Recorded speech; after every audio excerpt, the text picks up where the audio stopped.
네, 여보세요? 네, 안녕하세요. 네네. 네, 시청자님 어떤 고민 좀 가지고 계세요? 저는 아닌데, 이제 부모님께서 네. 주거용 오피스텔을 매매하셨는데요. 네. 이제 실거주용으로 이제 해야 할지 아니면은 추후에 임대를 주는 게 더 유리한지 그런 부분이 제가 아직 너무 지식이 부족해가지고 네. 좀 여쭤보려고 연락드렸어요. 네, 부모님께서 어떤 오피스텔을 좀 매수를 하셨어요? 예, 수지 구청역 인근에 네. 힐스테이트라고 주거용 오피스텔이거든요. 네, 아직 이거 입주하긴 전이죠. 예, 이 완공이 2년 후에요. 네, 그래서 이제 이게 완공이 되면 실제 들어가서 살아야 하는지 아니면 임대를 줘야 하는지 아니면 매도해야 하는지 이 부분 한번 그렇죠. 살펴보도록 할게요. 용인 수지구청역 근처에 힐스테이트 주거용 오피스텔 근처로 가볼게요. 팀장님과 인사 나눠보세요. 안녕하세요, 시청자님. 예, 안녕하세요. 네, 반갑습니다. 네. 부모님께서 이걸 매수하셨다고요? 예, 매수를 한다 하시다가 하셨더라고요. 계약을 다 하셨어요? 예, 그래서 네. 근데 이제 직장 인근이기도 하시고 거기서 네. 다 일을 하시고 이러니까 네네. 실제 입주하셔서 사는 것도 나쁘지 않을 것 같다고 얘기하시고 수지구청 그러면 역도 있고 부모님께서는요, 이러니까. 지금도 예. 수지 거주하시나요? 예, 거주하고 계세요. 수지 어디에 거주하세요?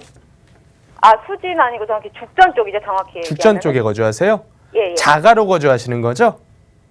예? 아니요. 지금은 네. 그냥 자가 준비할 겸 전세로 계셨어요. 전세로 돌리시죠. 그러면 지금 무주택자란 말씀이신 거네요? 네네네. 자, 좋습니다. 제가 한번 일단 1번은 이 물건에 대해서 살펴보기 전에 지역에 대해서 다시 한번 볼 거고요. 네. 그 다음에 물건에 대해서 한번 말씀을 드려볼게요.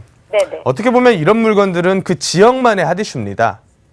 그래서 실제로 이 지역 사시는 분들이 제 세미나에 오셔서 청약을 넣을까 말까 이런 부분들 많이 문의를 해주셨었는데 네네. 제가 뭐라고 답변을 드렸었냐면 가격대 자체가 저렴한 편이 아니다. 예, 맞아요. 이렇게 말씀을 드렸었어요. 예. 그게 무슨 의미냐면 오피스텔이건 아파트든지 간에 우리가 청약을 받는 이유에 대해서 생각을 다시 한번 해볼 필요가 있어요. 네. 시청자님도 청약을 넣어보신 적 있나요? 예. 당첨이 되셨어요? 당첨이 된 적은 없어요. 그렇게 당첨은 안 되셨어요? 아직 젊으셔가지고 가점이 많이 높지 않으신 모양이에요. 네. 자, 그러면 청약을 넣으실 때 뭘 주로 보세요? 청약 넣을 때요? 네. 저는 이제 아이가 있다 보니까 네네. 학교 학번 같은 것도 보기도 하고 네. 예, 투자 정보도 어느 정도 알아보기도 하고 그렇게 깊게는 막 안 알아보고 우왕좌왕 하긴 했던 것 같아요. 그러면 제가 우리 시청자님의 부모님뿐만이 아니라 시청자님께도 청약에 대한 지식을 좀 드릴게요. 네. 시청자님도 그러실 거예요. 청약이라는 걸 볼 때 학군 말씀을 하셨고 네. 또 지역이라는 것도 볼 거고 또 호재라는 것도 볼 거고 여러 가지 모든 부분들을 다 살펴보고서 청약을 넣긴 하시겠지만 가장 근본적인 거를 까먹으시면 안 돼요. 가장 근본적인 게 뭐냐면 이런 모든 요인들은요. 학군이나 지역이나 호재나 네. 이런 모든 요인들은 지금 청약 입주자 모집 공고가 뜬 그 아파트뿐만이 아니라 옆에 있는 아파트가 있다면 옆에 있는 아파트도 다 해당이 되는 내용들이잖아요. 예, 그렇죠. 근데 우리가 왜 굳이 청약을 통해서만 아파트를 사야 되는가? 네. 가장 근본적인 그 원인은 가격이 저렴하다라는 장점이 있기 때문이잖아요. 맞아요. 그렇지 않나요? 예, 맞아요. 그냥 설악산 바로 밑에 자연에다가 자연환경을 파헤치고서 지은 아파트라고 하더라도 거기가 가격적으로 무지하게 저렴하면 그건 넣어볼 필요가 있는 거예요. 지역과 관계없이요.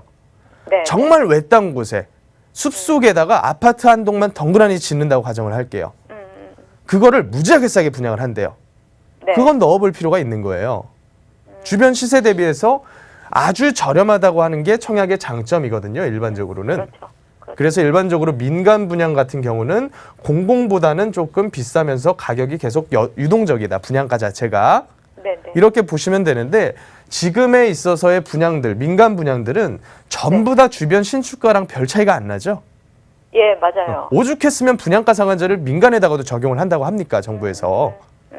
근데 여기 분양한 이 신축 오피스텔은 그럼 어떨 것인가? 아파트랑 오피스텔이랑 분양에 있어서 다를 거다라고 생각하시면 안 돼요. 법적인 요인들, 규제를 하는 요인들은 전부 달라요. 오피스텔은 네. 준주택이고 아파트는 공동주택입니다. 예. 다만 우리는 시장에 참여하는 참여자로서 이 상품들을 볼 때 아파트가 너무 비쌀 때 오피스텔도 같이 따라 올라간다. 네. 비교 우위를 가지고 있는 건 아파트지만 오피스텔도 아파트랑 거의 비슷한 평형대 그리고 비슷한 건축 구조로 지어졌다 그러면 아파트 가격이랑 큰 차이는 안 나요. 네, 맞아요. 자, 그 부분을 감안하고서 이 물건의 가격을 볼 필요가 있어요. 또 지역을 볼 필요가 있어요. 네, 네. 자, 그럼 지역으로 봤을 때 수질하는 지역은 어떤 지역인가? 수질하는 지역이 앞으로 변화가 뭐가 있을까요? 이제 뭐 수지구청역을 나고 이제 부모님이 하시는 제가 거기 네. 거주는 하지 않고 이제 친정인데 네. 이제 부모님 말씀으로는 이제 위치는 부모님 이제 직장에서 참 네. 다니기 좋더라 이러면서 아쉬운 네. 거는 오피스텔이긴 한데 네네. 아니요, 분양을 다른 받게- 이제 개인적인 얘기들 말고요. 예. 수지라는 큰 지역에 대한 지역성을 제가 여쭤본 아. 거거든요. 수지라는 그래서- 지역은요. 예. 어떻게 보면 이제는 변화가 끝난 동네예요. 변화가 끝났다는 게 뭐냐면 앞으로 더 좋아지거나 나빠질 일이 없이 경기 좋아져서 가격 올라갈 때 그냥 같이 따라 올라가는 정도다.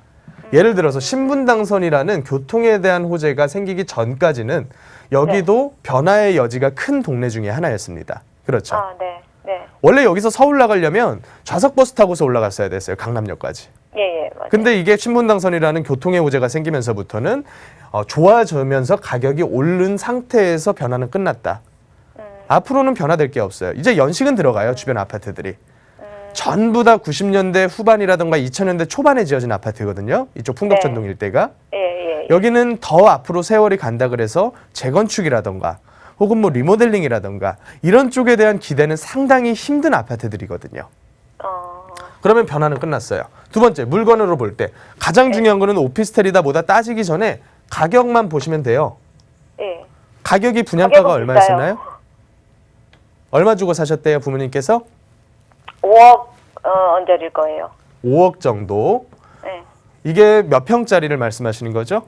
제일 큰 평 쓰니까 89제곱미터였나? 조금 크게 말씀을 해주세요. 아, 예. 제일 큰 평수였는데 30평대로 알고 있거든요. 30평대. 그러면 전용 85 이런 정도 수준이겠네요? 예, 그 정도요. 예, 맞아요. 그게 일반적으로 80. 아파트에선 33평으로 보는 거거든요. 네네. 요런 정도면 취득로세 4.6% 정도까지 감안하면 거의 뭐 5억 중반에서 6억까지도 될 거예요. 네. 가액대 자체가. 네. 그럼 5억 중반에서 6억 정도 수준이면 주변에 있는 33평 아파트랑 비교를 해보면 가액대에 대한 정보가 어느 정도 나오죠. 주변에 33평 아파트 가격 얼마가 나요?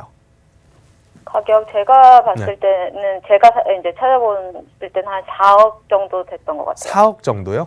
예. 어떻게 보세요? 주변에 4억 정도. 아마도 지금 30평대가 4억까지는 아닐 거예요. 제가 알기로는. 아, 그래요? 한 그럼 27평. 3억. 여기는 이제 30평대 자체가 여기에서 가까운 데는 그렇게 많지는 않아요. 여기 있는 주공 아파트들이 전부 소형 평수로 구성이 되어 있고 이쪽에는 뭐 현대프라임이라던가 이런 쪽 가야 이제 중대형들이 좀 있는데 네. 4억보다는 조금 더 높을 거예요. 5억대에서 5억대 초반이라던가 이 정도 가격은 될 텐데 비교를 한번 해보시자고요. 네. 가격 메리트가 하나도 없네요. 네, 그렇죠. 그래서 저는 이 물건 같은 경우는 투자로서 적합한 물건은 아니다. 이게 가장 기본적인 포인트고 그러면 이 물건 앞으로 어떻게 될까요? 오를 때 되면 같이 올라요. 아파트 네. 오르는 시점 되면. 그러면 제일 중요하게 봐야 될 거는 이 물건에 대한 파악은 요 정도로 하고 네. 앞으로 아파트 시장 어떻게 될까요만 살펴보면 되는 거예요. 앞으로 아파트 시장 어느 정도는 조정이 될 거로 보는 게 제 의견입니다. 네. 그래서 그 조정 기간 자체가 단기 뭐 6개월, 1년이 아니라 최소 2년 지켜봐도 될 시장으로 저는 계속 말씀을 드리고 있어요. 아, 예, 예, 예. 그리고 나서 2년 후에 사야 되는 시장이 올지 안 올지는 저도 몰라요. 네. 그래서 이런 시장으로 봤을 때 시작은 높았다. 가액대가. 이 정도로만 생각을 하시면 될 것 같고요. 그리고 이렇게 생각을 해볼 필요가 있어요. 가격이 이렇게 올라가는 시점이 왔을 때 폭발력을 가지고 기울기가 아주 강하게 올라가는 상품이 있고요. 예. 일반적으로 그냥 따라 올라가는 상품이 또 있고요. 아니면 그 밑에서 아주 잔잔하게 올라가는 상품이 또 있어요. 이런 상품들 중에서 이 오피스텔 같은 경우는 아주 폭발력을 가지고 있는 상품은 아니다가 제 의견입니다. 아, 네네. 그러면 최종적으로 정리가 되시겠죠? 네. 1주택으로서 거주 목적 끌고 가실 거면 어차피 계약하신 거 그냥 거주하시면 될 것 같다. 네네. 이게 가장 처음 의견이고요. 그러면 네. 앞으로 시장에 대응을 할 수 있는 그 대응책은 기회가 왔을 때 새로운 투자를 또 하는 게 어떨까? 이거 외에. 예. 이게 제 총 의견입니다. 아, 그러면은 제가 뭐 추가적으로 여쭤볼 게 네. 이제 일단은 실거주는 최소 2년은 하시겠다고 마음 먹으신 것 같은데 네네. 그 추후에 임대를 놓는 게 좋을지 아니면은 그냥 매도를 하시는 게 나을지 그 부분을 아직 계획을 못 하신 것 같더라고요. 2년 거주하고서 다른 데 이사 가시면서 임대를 놓으시겠다고요? 네, 뭐 임대를 놓으셔도 되고 그러니까 정확한 플랜이 없이 좀 계약을 하신 것 같아요. 뭐 그거는요. 살면 살자 이런 식. 그거는 제가 네. 두 가지 부분 때문에 답변을 드릴 수가 없어요. 첫 번째로는 그 부모님의 정확한 의중과 상황을 제가 알아야 돼요. 그리고 두 번째로는 2년 후에 시장이 어떨지 제가 몰라요. 아, 그렇죠. 그러면 이 두 가지를 제가 해소를 하기 위해서는 시청자님이 아니라 시청자님 부모님하고 직접 말씀을 나눠봐야 될 것 같거든요. 네. 그래서 이 부분은 제가 방송상의 상담이 좀 곤란하니까 따로 뭐 개별 상담이라든가 세미나 쪽으로 문의를 좀 해주세요. 아, 예, 알겠습니다. 네, 오늘 여기까지 정리하겠습니다. 네, 감사합니다. 네.